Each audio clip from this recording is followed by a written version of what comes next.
Hello, and thank you for tuning in to the Stuff I Heard podcast. I'm your host, Joshua Peak. We are entering into November. The Marine Corps birthday is next Friday, just for those of you who don't know. 1775, my Marine Corps came alive, November 10th, in a tavern in Tun Tavern, Pennsylvania. There was, there's quite a history there. It's interesting because a lot of people have misconceptions about the military and about people who serve and service and whatever. And over the years, there's been different likes or dislikes of people in the military. And whether you understand it or not, there's a vast majority of Americans who served our military voluntarily.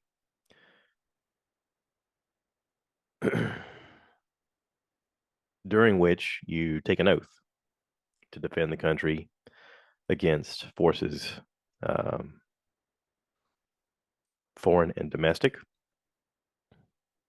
The domestic part is the big question mark of what does that mean?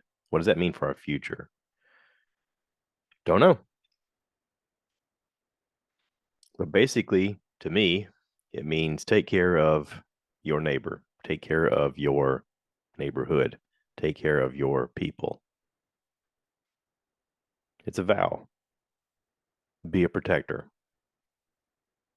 So, with Veterans Day, I would like to say happy Veterans Day to all my veterans out there. I appreciate every one of you in ways you would never fully understand, but probably do anyway. So, thank you. I want to talk about stuff I heard. Okay. It's been an interesting week. There's been some time on my hands to sort of catch up with a few things that I've been neglecting. First and foremost, I took a break from listening to podcasts for a while. I know everybody's like, wait, but you do a podcast. How can you take a break from podcasting? Well, that's just it. Like, you got to take a break from everything once in a while. You got to take a break from eating sugar or from eating too much red meat or eating too many veg. I mean, you got to take a break from everything, right?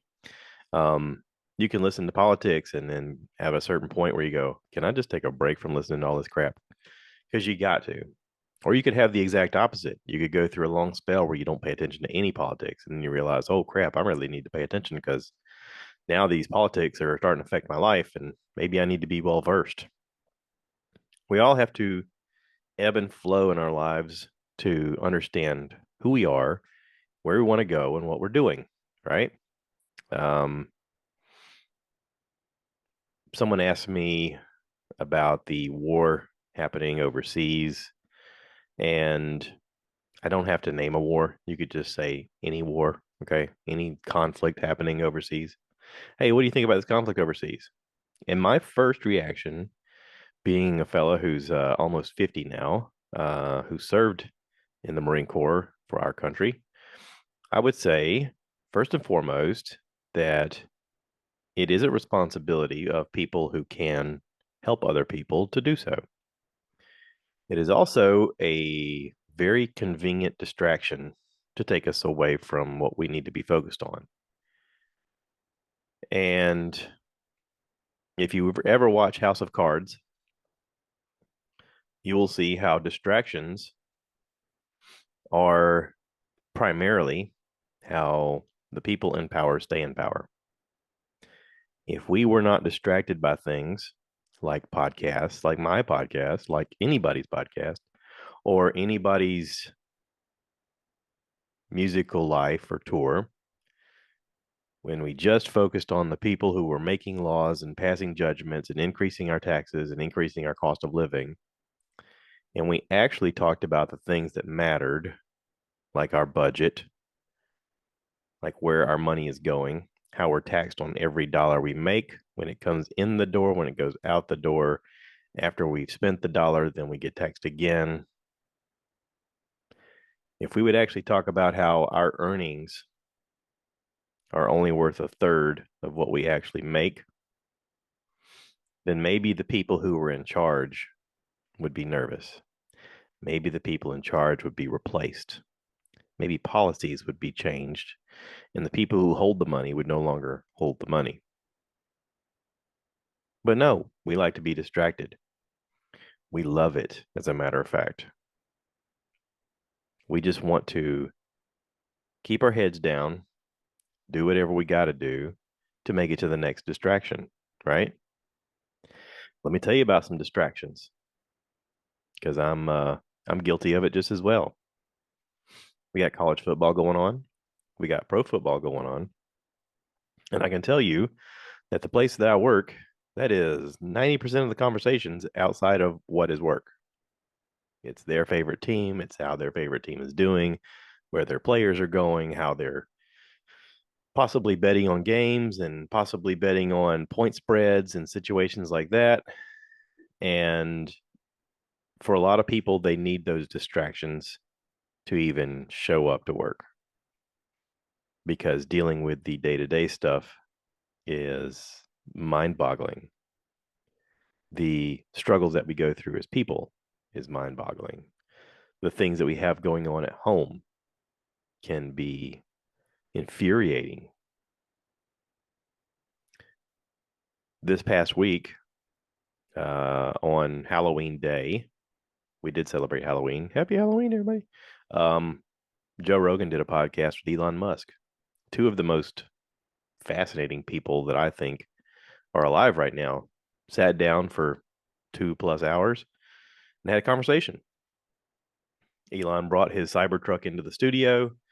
They talked about how awesome of a machine it is and how very difficult it is to mass produce anything.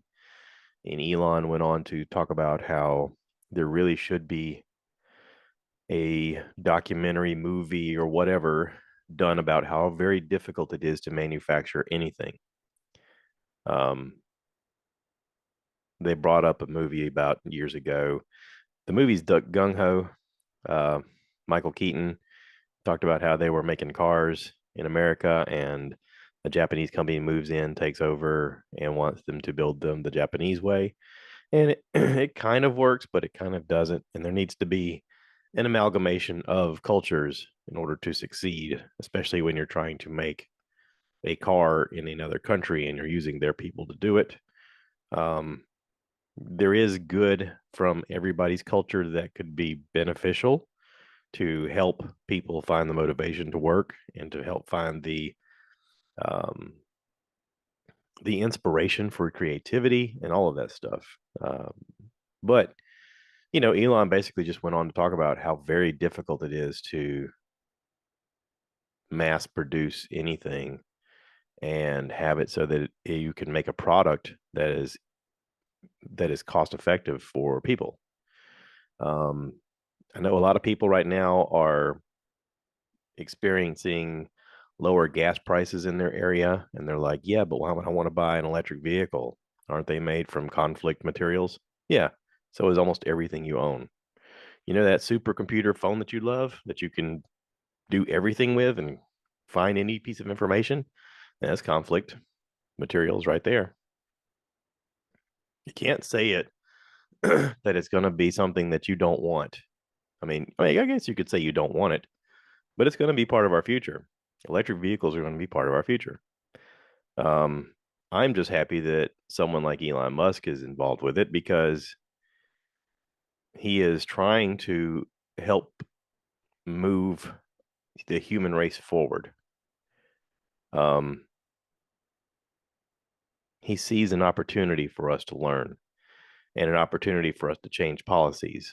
And his simple takeover, I say simple, it's not simple, but his simple takeover of Twitter and changing it to X was a huge step forward in communications.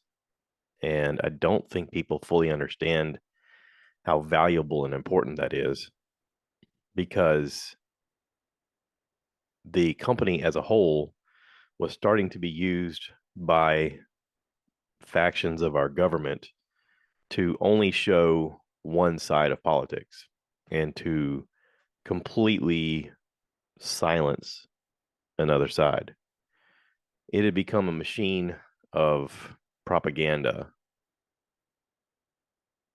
And he talks about how he had to look at the information and the importance of the First Amendment, our free speech, and realize in all of that that the value of free speech is so important that if you don't allow people to say things that you don't agree with, then you're not supporting free speech.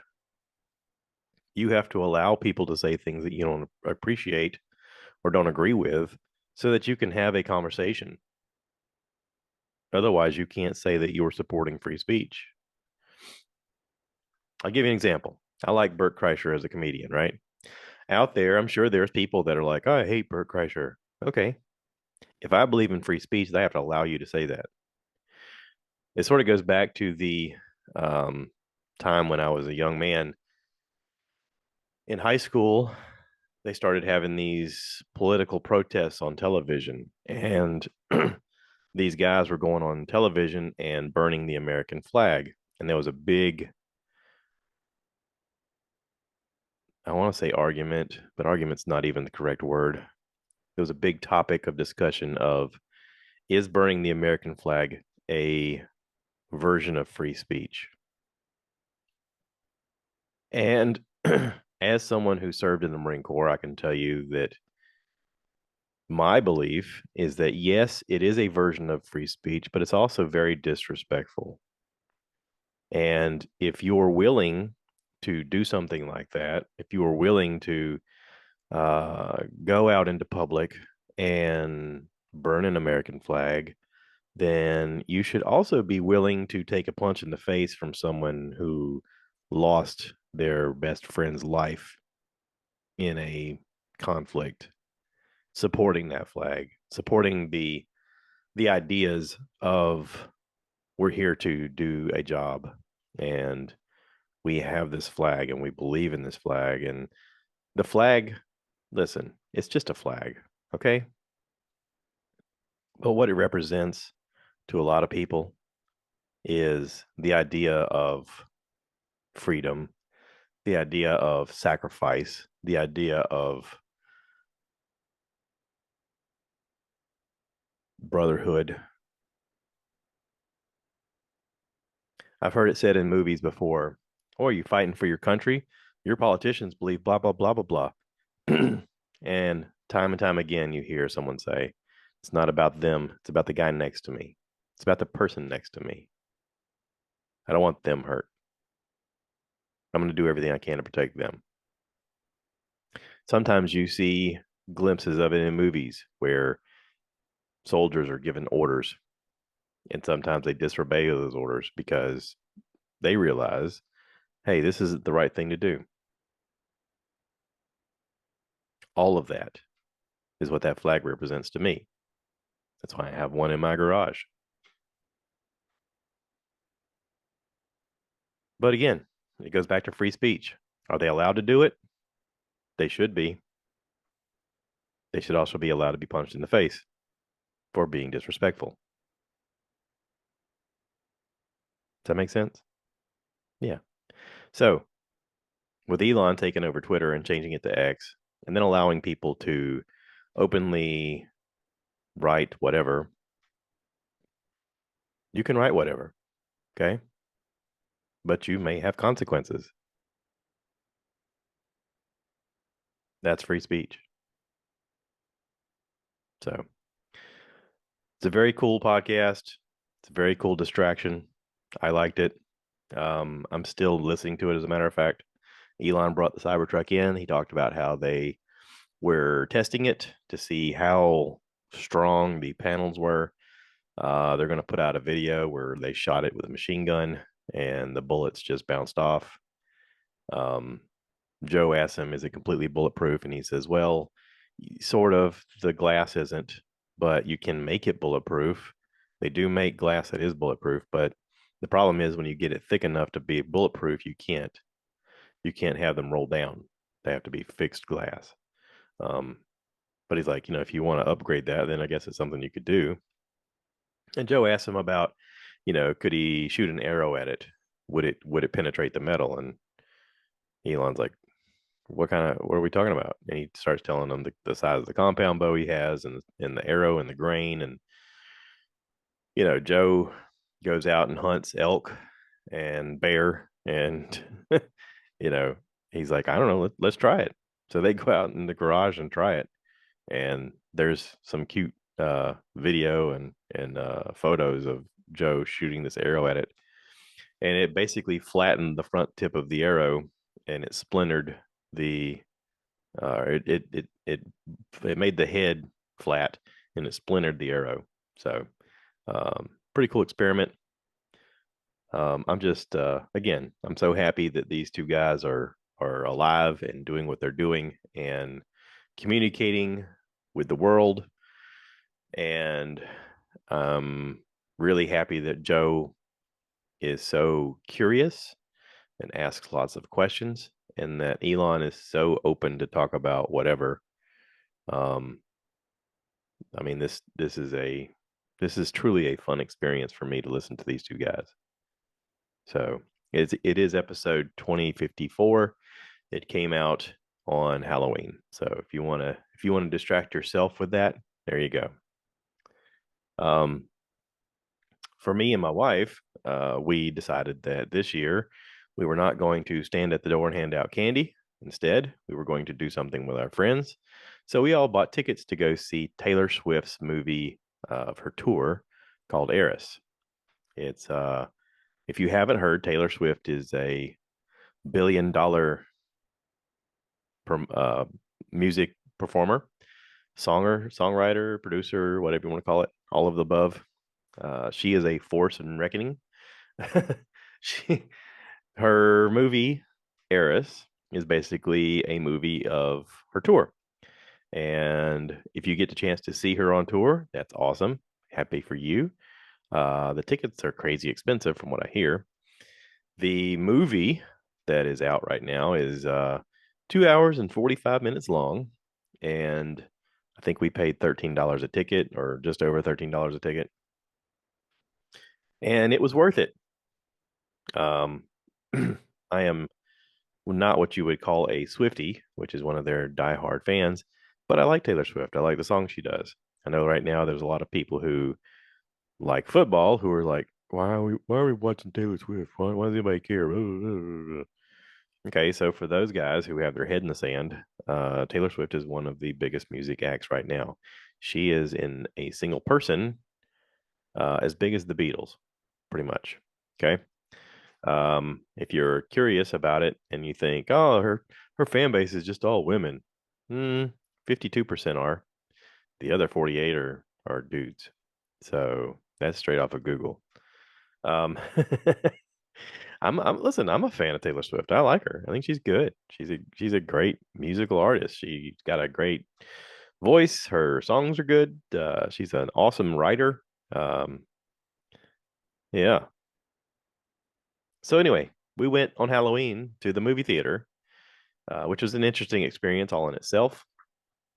And we watched Taylor Swift with about, I don't know, maybe 20 other people in the theater. And it was fun. I had a good time. I will say that when it started off, she played a lot of music that I didn't know. There was about 30 minutes of stuff where I was like, oh, this is kind of a cool song. I don't know the song. I've never heard it, but okay. Um, to be fair, I don't really listen to the radio. That's just me. For the last 10 years, I've mostly listened to podcasts. When I get in my truck, yeah, I either stream music that I grew up with on usually um, Lithium XM, or I listen to music that's already on my phone that I've purchased, or I listen to podcasts. And when I'm taking a long trip, I definitely listen to podcasts, mainly because I don't like a lot of the new music that's out today. Uh, to me, to me, it all seems so manufactured and timed out with beats per minute, and with the voice syncing and the voice alterations and stuff. It's just not for me. Okay. um this Eras tour movie came out on October 13th, It's an interesting fact because Taylor Swift's birthday is on the 13th, and she's got a tattoo of 13. She talks about how um, her birthday's on a lot of times on Friday the 13th. It's been her lucky number. Her first album went gold in 13 weeks. So, it's kind of a big deal for her. And so she released this October 13th, which is a smart idea. My wife went to see it with her friends when it first came out, and she liked it so much. She's like, "We need to go see it again." And I was like, "Okay." So she talked me into going, and I talked Lori's husband Danny into going, and we went with Cheryl, and all of us sat up in the theater and watched it, and it was a great time. There was some interesting backdrop stuff going on. They changed costumes. They had a stage that was fully interactive. I heard the stage cost like $120 million, and she has two of them. She has to because there's so much going on with the graphics on the ground and the smoke and the fireworks and the digital designs and things that happen as she's moving, and parts of it move and open and raise and stuff like that. Um, it's very interactive with the show, but you figure one has to be working while she's there, and then they have to have another one that they tear down and set up somewhere else so that she can just go from set to set to set, and the stage is always ready to go. So I learned that back in watching Contact. When you get the money to make one, go ahead and make two, right? Um, because you're always going to need a backup, and this is a great reason for that. Um, I like the visual effects. I like the dancing. I like the costume changes. I like the play that she put on during part of it. There was one song I didn't even know, and it had a thing with her setting a table, and then she's singing to this guy, and it's supposed to represent some relationship that she had with somebody. And I didn't know it, but after she got done, I felt like I was going to cry. I was like, "Oh my god, this is so good!" It was great. I had a good time. Um, I clicked on the Google information just to see if there was anything else coming from it. It says that in total from this tour, she could bring in nearly $4.1 billion. It is the most lucrative concert tour in the U.S. history. Um, it's kind of crazy. So yeah, Taylor Swift is an empire. Good for her. She takes care of her people. I'm sure people have heard about her freely paying lots of her people extra money. Um, says that she's paid over $50 million of her own money to bonuses to support staff during this stuff going on. She apparently um, gave all of her trucking staff an additional $100,000. This is on Google. I'm just reading this right now. Yeah, it's crazy. Good for her. I'm proud of her. Good job. Now listen, I'll be honest. I'm sitting in the crowd. I'm listening to the stuff. I'm having a good time. I know most of the songs, but not all of the songs. There are some songs where I feel like I'm learning another language. I'm like, what's the words? Okay, yeah, fun.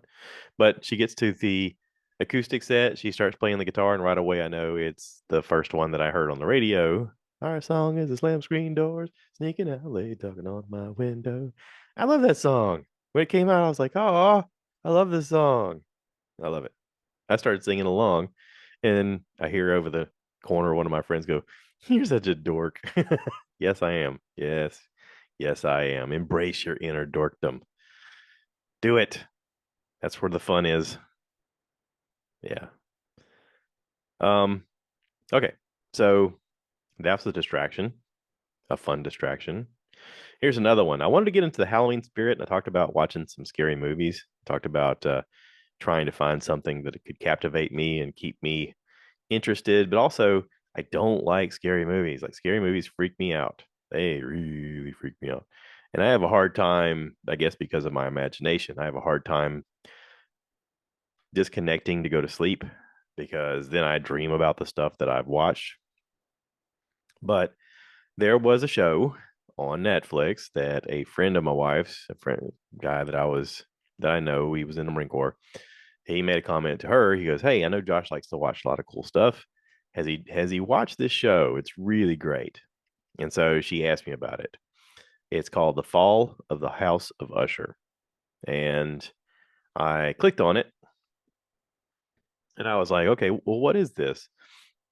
Supposedly it's based on the writings of Edgar Allan Poe, in a modern day setting. So here's what the Google says, all right, as a rundown.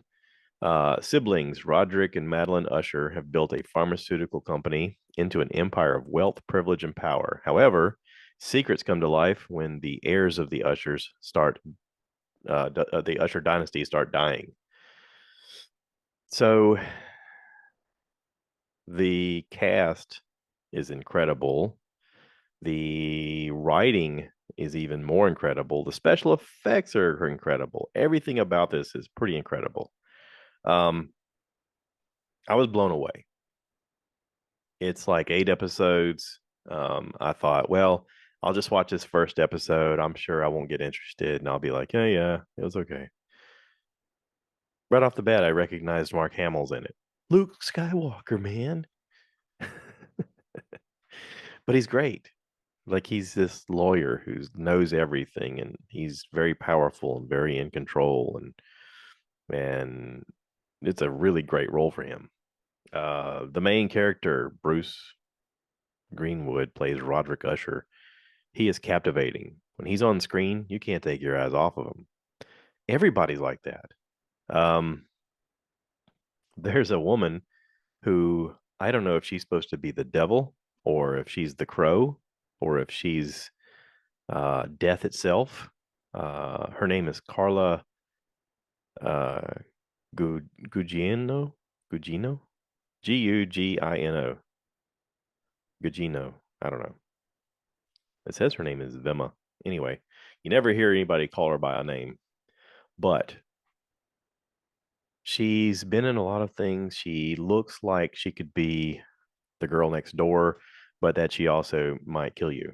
Um, so she's captivating on screen. You can't, all of these characters are so interesting in their own way. It's almost like they told the whole cast, be the most eccentric you, and the camera can't take their eyes off of you. I mean, the casting for this is amazing. Um, Carl Lumbly plays Augustine Dupin. He's supposed to be a district attorney. Basically, the show starts off with him and Roderick Usher sitting down discussing how Roderick Usher is going to confess for crimes. And he's in a creepy house and he's drinking and he offers Mr. Dupin something to drink. And it's the uh, almost the setting of Telltale Heart of them sitting in the living room. I remember reading this as a kid and he's wanting to confess of what happened and in it he's like, but you've always been my friend and I want to tell you because it's important because you were right. And there's a lot to discuss. Meanwhile, he's seeing the ghosts of his dead children and they're haunting him as the story goes on because he's so full of himself that he's trying to bolster his image and the ghosts of his dead children are reminding him to be honest. And it's it's just incredible. There is extreme violence, there's gore, there's frightening moments, but it's not a horror movie. It's more suspenseful than anything. Um, but yeah, it's incredible. The House of the Fallen Usher. Great job, guys. Just amazing show. Just amazing. It got a 90% on Rotten Tomatoes. So yeah, check it out. If you're into that kind of thing, check it out. It's a great distraction. Um, Here's another great distraction. I watched this last night because I'm a super fan. Spider-Man Across the Spider-Verse. I've done a full review on this before. I'm still just amazed at how good this is. Um, it's on Netflix right now. It has a 96% on Rotten Tomatoes. Here's the rundown. After returning with Gwen Stacy, excuse me, let me start over. After reuniting with Gwen Stacy, Brooklyn's full-time friendly neighborhood Spider-Man is catapulted across the multiverse, where he encounters a team of spider people charged with protecting its very existence. However, when the heroes clash on how to handle the new threat, Miles finds himself pitted against the other spiders. He must soon redefine what it means to be a hero so that he can save the people he loves most. Now, for those of you who don't know, Miles Morales is quite the Spider Man. It's pretty fantastic. I watched the first Spider Verse with my brother years ago when it came out, and immediately we were both like, I don't know, it's a cartoon, it's supposed to be good. And as soon as it was over, we were like, holy crap, that was so amazing. Um, it doesn't take long to realize why some stories are better told through animation than they are with live actors. This does a really interesting job of being animated, but looking so realistic that when something looks animated next to it, your immediate thought is, "Oh wow, they blended like live actors with this other." No, it's all animated. It's just some of it's drawn purposely to look more animated than the very realistic version of what we're seeing. It is amazing. I know that right now there's a lot of talk about Loki um, breaking the sacred timeline, and well, basically Sylvie did, but whatever. They're the same person. Uh, how the multiverse is being used in a lot of different stories, and everybody's doing it very well right now. If you're not watching Loki, you're really missing out. Season two is out. At the end of season two, there was a huge cliffhanger. Not the end of season two, the end of episode 4 of season two, with 2 episodes left. It left on a cliffhanger that left me just with my jaw on the ground. Like, what just happened? Um, and then they spring back with a new idea of how everything can come full circle and how there is opportunities that you don't see coming. And for the writers who are doing this work, I am impressed. I am thankful with everything that's happening in the world. I am truly in awe and grateful that I have this as a distraction. So thank you. You're doing an amazing job. All the actors portraying these people, all the special effects folks, just it's amazing. Um, the unraveling of the people into spaghetti. Wow. Wow. That's all I can say. Wow. Um, so that's it. That's all I want to talk about. I just I want to talk I wanted to mention the Marine Corps birthday. Veterans Day is on the 11th. So, you got the Marine Corps birthday on the 10th, Veterans Day on the 11th. If you have a veteran in your family, thank them. Thank them for their service. Somebody asked me, and they said, what did you learn? What is the number one thing that you learned while being in the service?" And I told them that I learned that I can do so much, but we can do immeasurably more.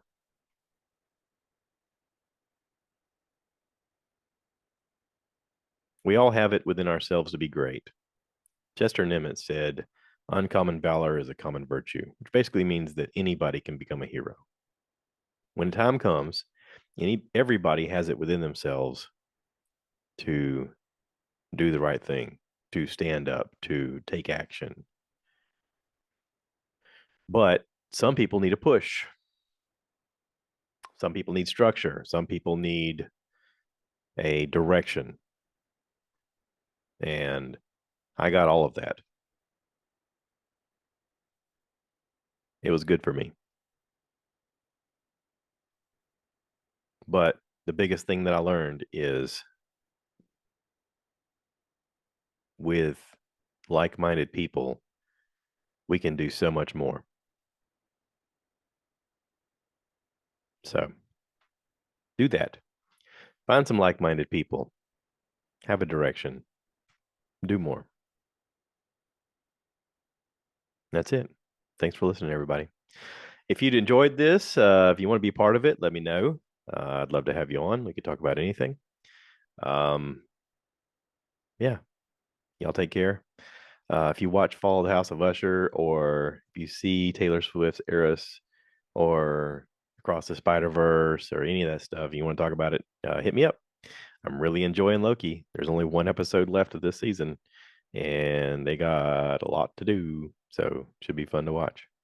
Y'all take care. Thanks for listening. Thanks for watching. Please remember to rate, review, subscribe, share this with your friends. And as always, cue the cow.